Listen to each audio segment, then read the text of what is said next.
నీతిమంతులు మొరపెట్టగా యెహోవా ఆలకించును. ఎవరు మొరపెట్టగంట?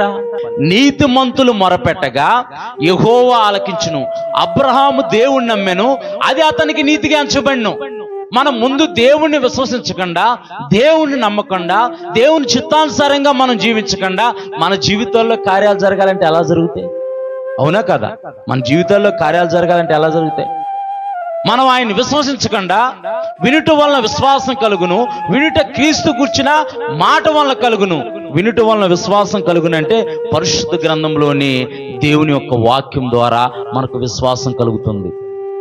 మనం ఎప్పుడైతే దేవుని వద్దకు వస్తామో, ఆయన యందు విశ్వాసం ఉంచి, ఆయన మాటల యందు మనం ఎప్పుడైతే నమ్మిక ఉంచి ఆ మాటలను మన హృదయాల్లో భద్రపరుచుకుంటామో, వాటి ప్రకారం మనం జీవిస్తామో, మన జీవితాల్లో ఎదురవుతున్న ప్రతి విధమైన పరిస్థితి నుంచి దేవుడు మనల్ని విడిపించి, మనకున్న బాధ నుంచి, మనకున్న కష్టం నుంచి, మనకున్న వేదన నుంచి దేవుడు మనల్ని విడిపించి ఆయన యొక్క నిత్య రాజ్యానికి మనకు వారసులుగా చేస్తాడు. దేవుని నామానికి మహిమ కలుగును గాక. ఇక్కడ నిలబడి నేను కూడా అనేక పరిస్థితులు గుండా వచ్చిన వాడిని. రాత్రి నేనేం పాస్టర్ని అయిపోవాలా, రాత్రి నేను సేవకుని అవ్వాలా. నేను ఉద్యోగం చేస్తున్నప్పుడు జీవితం ఒకలాగుంది, సేవకు వచ్చిన తర్వాత పూర్తిగా ఆపోజిట్. మీరు నమ్ముతారో నమ్మరో నాకు తెలియదు, కానీ ఒక 5 రూపాయల కాయిన్ చూడటానికి నెలలు పట్టేది. నేను ఒక 5 రూపాయల కాయిన్ చూడటానికి నెలలు పట్టేది. సేవ పరిచర్యలో ఉన్నాను అంటే దేవుడు అంటే డబ్బు మీద ఆధారపడకుండా దేవుని మీద ఆధారపడటం ఎలాగో దేవుడు నాకు నేర్పించాడు. దేవుని నామానికి మహిమ కలుగును గాక. అది కాదు నీకు ముఖ్యం. ఎందుకనంటే నాకు నెల కరెక్ట్గా 30 రోజున కానీ 31st రోజు కానీ శాలరీ అకౌంట్లో పడిపోయింది. నాకు 30వ తారీఖుని కానీ 31ని కానీ శాలరీ అకౌంట్లో పడిపోయింది. నాకు కావాల్సిన అవసరాలు నేను తీసుకునేవాడిని, దాచుకునేవాడిని, లేదంటే ఖర్చు అయిపోయేది. లేకపోతే ఎవరెవరి దగ్గర మళ్ళీ అప్పు తీసుకుని మళ్ళీ వచ్చినప్పుడు అలా రొటేషన్ చేసుకుంటూ ఉన్నాను. తర్వాత నా జీవితం పూర్తిగా ఆపోజిట్ అయిపోయింది. అసలు నాకు ఒక్కసారి నాకు అనిపించేది ఏమనిపించేది అంటే, ప్రభాకర్ నీకు ఈ పరిస్థితి అవసరమా అని అనిపించేది. నీకు ఈ పరిస్థితి అవసరమా? నీకు ఈ జీవితం అవసరమా? మంచి జీవితాన్ని నువ్వు వదిలిపెట్టి వచ్చేసావు, నువ్వు రాత్రి వెళ్ళిపో అని అనిపించేది నాకు. రాత్రి వెళ్ళిపో, నిన్ను అడిగేవాడు ఎవడో, నిన్ను ప్రశ్నించేవాడు ఎవడో, నీ జీవితం నీ ఇష్టం అనిపించేది. అయినా సరే, కష్టమైనా నష్టమైనా సరే నేను అలాగే లోపడ్డాను, దేవునికి అలాగే లోపడ్డాను.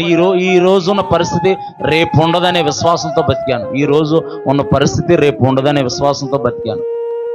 అసలు రేపు అనే రోజున హోప్సే లేని, అంటే రేపు అనే రోజున నిరీక్షణే లేని సమయంలో దేవుని మీద ఆధారపడ్డాను.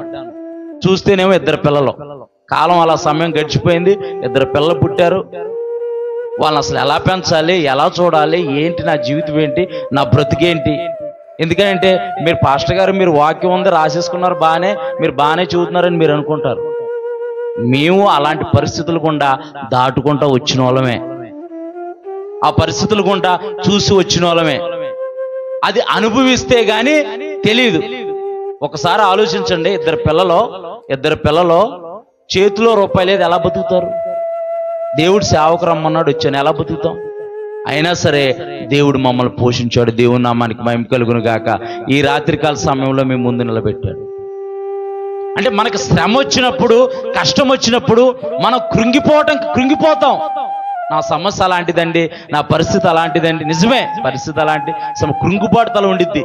కానీ మనకు ఆశ్రయ దుర్గమైన దేవుని మీద మనం ఆధారపడితే, మనల్ని నడిపించే దేవుని వైపు మనం చూస్తే, దావీదు అంటున్నాడు, కొండల తట్టు నా కన్నులెత్తుచున్నాను, నాకు సహాయం ఎక్కడి నుంచి వచ్చును? యెహోవా వల్లనే నాకు సహాయం కలుగును. దేవుని నామానికి మహిమ కలుగును గాక. ఉద్యోగం చేసినప్పుడు దర్జాగా బతికేవాడిని, హ్యాపీగా బతికేవాడిని. దానికి ఆపోజిట్ అయినా సరే నేను అదే విధంగా బతకడం నేర్చుకున్నాను. బాధల కష్టాలు లేనోళ్ళలాగే కనపడాలనుకునేవాడిని, అలాగే ఉండాలి, అలాగే బ్రతకాలనుకునేవాడిని. దేవుడు ఆ విధంగానే, ఇప్పుడు లేవంటే ఇప్పుడు కూడా ఉన్నాయి, అయినా సరే దేవుడికి అప్పచెప్పేస్తాం అంతే. దేవుడే చూసుకుంటాడు, దేవుడే నడిపిస్తాడు. మన జీవితాల్లో విశ్వాసపు యాత్రలో, ఈ విశ్వాస జీవితంలో కూడా అబ్రహాము శ్రమల గుండా వెళ్ళాడు, నోవాహు శ్రమల గుండా వెళ్ళాడు, యోబు శ్రమల గుండా వెళ్ళాడు, దావీదు శ్రమల గుండా వెళ్ళాడు. కానీ వారు నశించిపోయారా? ఆ శ్రమలో వారిని ఆపగలిగినాయా? ఆ శ్రమలో వారిని అక్కడితో వారి జీవితాన్ని ముగింపజేసినాయా? శ్రమల్ని జయించి విజయోత్సాహంతో దేవుని బిడ్డలుగా నిలబడ్డారు. దేవుని నామానికి మహిమ కలుగును గాక. యెహోవాయే నీతిమంతులకు రక్షణాధారము. ఆయనే వారికి సహకారిగా ఉండి సహాయకుడిగా ఉండి వారిని నడిపించే దేవుడు, వారిని తప్పించే దేవుడు. నీతిమంతులు మొరపెట్టగా యెహోవా ఆలకించును, వారి శ్రమలన్నిటిలో నుండి వారిని విడిపించును. విడిపించేవాడు, నడిపించేవాడు నీకు తోడుగా ఉంటే నీకు భయం ఎందుకు? నీకు బెంగెందుకు? ఇది రాస్తుంది సాదాసీదమైన వ్యక్తి కాదు. ఇజ్రాయేలుకి రాజుగా అభిషేకించబడిన దావీదు రాస్తున్న మాటలు ఇవి. నీతిమంతులు మొరపెట్టగా యెహోవా ఆలకించును, వారి శ్రమలన్నిటిలో నుంచి వారిని విడిపించును. అంటే ఆయన రక్తంలో కడగబడిన మనము నీతిమంతులమైతే, నీతిమంతులమైన మనము మొరపెడితే ఆయన ఆలకిస్తాడంట. దేవుని నామానికి మహిమ కలుగును గాక. మనకు శ్రమ వచ్చినప్పుడు, మనకు ఇబ్బంది వచ్చినప్పుడు, మనకు కష్టం వచ్చినప్పుడు మన బంధువులే అని మనం ఫోన్ చేస్తాం, అవునా కదా? మన బంధువులే, మన స్నేహితులే, మన ఆత్మీయులే అని ఫోన్ చేస్తే ఏంటి చెప్పండి ఏంటంటే, ఇలాంటి పరిస్థితి ఆగా కొంచెం బిజీగా ఉన్నాను, తర్వాత చేయని పెట్టేస్తారు వాళ్ళు. మన శ్రమ అంటారా వాళ్ళు? మన ఇబ్బంది అంటారా? కొంతమంది అంటారు. కొంతమంది ఏం చేస్తారు, ఇదేదో చెబుతున్నాడు మళ్ళీ లేనిపోని గొడవ, మళ్ళీ మనల్ని ఏమైనా డబ్బులు అడుగుతాడో, మన సహాయం అడుగుతాడని తర్వాత చేస్తానని పెట్టేస్తారు. ఇంకా నీ శ్రమ, నీ ఇబ్బంది, నీ యొక్క వేదన ఈ భూలోకంలో ఉన్నవారు ఎవ్వరు వినకపోయినా సరే నిన్ను సృష్టించిన దేవుడు, నిన్ను కన్న దేవుడు చూస్తున్నాడు. దేవుని నామానికి మహిమ కలుగును గాక. నీతిమంతులు మొరపెట్టగా యెహోవా ఆలకించును, వారి శ్రమలన్నిటిలో నుంచి వారిని విడిపించును. దేవుని నామానికి మహిమ కలుగును గాక. నీకున్న నిన్ను మొత్తం చుట్టుముట్టేసినేమో. దావీదుకు కూడా శ్రమలు చుట్టుముట్టేసినాయి. దావీదుకు కూడా శ్రమలు చుట్టుముట్టేసినాయి. దావీదుకు కూడా ఇబ్బందులు చుట్టుముట్టేసినాయి. దావీదు కూడా అనుకుంటున్నాడు నా జీవితం ఇంకా అయిపోయింది అనుకుంటున్నాడు. కానీ కొండల తట్టు నా కన్నులెత్తుచున్నానని నీతిమంతులు మొరపెట్టగా వారి మొర ఆలకించి వారికున్న శ్రమలన్నిటి నుంచి తప్పిస్తాడు. దేవుని నామానికి మహిమ కలుగును గాక. అంటే దేవుని స్వభావం అది. ఆయన రక్తంలో కడగబడిన ఆయన పిల్లలమైన మనం మొరపెడితే ఆయన ఆలకించి ఆయన కలగజేసుకొని ఆయన దక్షిణ హస్తాన్ని చాపి మనకున్న శ్రమ నుంచి, ఇబ్బంది నుంచి విడిపిస్తాడంట. దేవుని నామానికి మహిమ కలుగును గాక. 34వ కీర్తన 19వ వచనం కూడా చదవండి. ఒక్క శ్రమ నుండే విడిపిస్తాడా?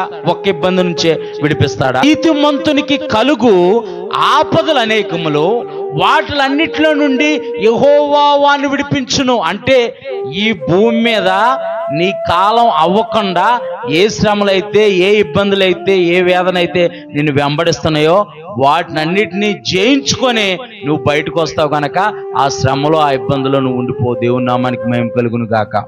నీతిమంతునికి కలుగు ఆపదలు అనేకములు, వాటిలన్నిటిలో నుండి యెహోవా వాటిని విడిపించును.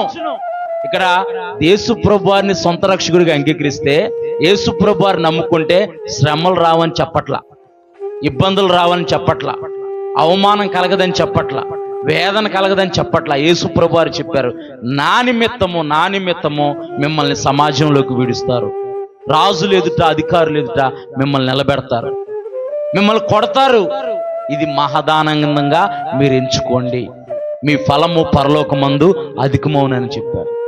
నీతిమంతునికి కలుగు ఆపదలు అనేకములు, వాటన్నిటిలో నుంచి అంటే అనేకమైన ఆపదలు మనం వెంబడిస్తున్నా, ఆపద వెనకాల ఆపద, వేదన వెనకాల వేదన, దుఃఖం వెనకాల దుఃఖము, సమస్య వెనకాల సమస్య మనల్ని వెంబడిస్తున్నా సరే వాటన్నిటిలో నుంచి మనల్ని సృష్టించిన దేవుడు, మనల్ని రక్షించే దేవుడు, మనల్ని కాపాడే దేవుడు, మనకు ఆశ్రయం దుర్గంగా ఉండే దేవుడు మనల్ని తప్పిస్తాడంట. దేవుని నామానికి మహిమ కలుగును గాక. యోబు శ్రమలు మనందరికీ తెలుసు, యోబు పడిన ఇబ్బందులు మనందరికీ తెలుసు. యోబు ఒక చక్కని మాట అంటున్నాడు. యోబు గ్రంథము 5వ అధ్యాయము 19వ వచనం. యోబు గ్రంథము 5వ అధ్యాయం 19వ వచనం. 6 బాధల్లో నుండి ఆయన నిన్ను విడిపించును, 7 బాధలు కలిగిన ఏ కీడు నీకు తగలదో. దేవుని నామానికి మహిమ కలుగును గాక. 6 బాధలంటే ఉజ్జాంపులుగా 6 బాధలని రాశాడు అక్కడ, ఉజ్జాంపులుగా లేకపోతే 6 బాధలని ఒక సంఖ్యను అక్కడ లెక్కించాడు. కానీ అలాంటి బాధలు ఎన్ని దాటుకొని వచ్చామో మన జీవితంలో, అవునా కదా? అలాంటి సమస్యలు ఎన్ని దాటుకొని వచ్చామో. దాటుకొని వచ్చాం గనకే సజీవులుగా ఉండి సజీవులే గనక నిన్ను స్తుతిస్తారని దావీదు అన్నట్టు సజీవులమైన మనము ఈ రాత్రికాల సమయంలో దేవుని స్తుతిస్తున్నాం. దేవుని నామానికి మహిమ కలుగును గాక. 6 బాధల్లో నుండి ఆయన నిన్ను విడిపించును, 7 బాధలు కలిగిను, ఏ కీడు నీకు హాని చేయదు. దేవుని నామానికి మహిమ కలుగును గాక. ఏ కీడైతే నీకు హాని చేసిద్దని నువ్వు కృంగిపోతున్నావో, ఏ కీడైతే నేను కృంగదీసిద్ది అనుకుంటున్నావో, ఏ కీడైతే నేను ఇంకా పతనమైపోతాను, నా జీవితం అయిపోయింది, నా బ్రతుకు అయిపోయింది, నేను ముగించబడతానని నీవు అనుకుంటున్నావేమో, ఇప్పుడే నీ జీవితం ఆరంభమైంది అంటున్నాడు. దేవుని నామానికి మహిమ కలుగును గాక. నేను ఒకప్పుడు అలాగే ఇంకా నా జీవితం ఎక్కడితో అయిపోయిందేమో బాబు అనుకునేవాడిని. దేవుడు అనేవాడు ఎక్కడి నుంచి ఆరంభం అనేవాడు. ఎక్కడి నుంచి ఆరంభం ఏంటి ప్రభువా, ముగింపులో ఉన్నాను, ఆరంభం ఏంటంటే ఎక్కడి నుంచి ఆరంభమైంది రాసుకునేవాడు. ఎక్కడి నుంచి ఆరంభం ఏంటంటే ఎక్కడి నుంచి ఆరంభమైంది రాసుకునేవాడు. అలాగే ఆరంభించాడు. దేవుని నామానికి మహిమ కలుగును గాక. నిస్సహాయ స్థితిలో, ఏమీ తోచని స్థితిలో కృంగిపోయి ఉన్న మన జీవితాల్ని, కృంగిన వారిని పైకెత్తే దేవుడు, సొమ్మసిల్లిన వారిని బలపరిచే దేవుడు మనకున్నాడు. ఆయనే సృష్టికర్త అయిన దేవుడు. దేవుని నామానికి మహిమ కలుగును గాక. 6 బాధల్లో నుండి ఆయన నిన్ను విడిపించును, 7 బాధలు కలిగిను, ఏ కీడు మనకు తగలదంట. దేవుని నామానికి మహిమ కలుగును గాక. నీతిమంతులు మొరపెట్టగా ఆయన ఆలకించి మనకు కలిగే ఆపదలు అన్నిటిలో నుంచి ఆయన మనల్ని తప్పించి 6 బాధలు కలిగిను, 7 బాధలు కలిగిను, ఏ కీడు రాకుండా కాపాడే దేవుడు. దేవుని నామానికి మహిమ కలుగును గాక.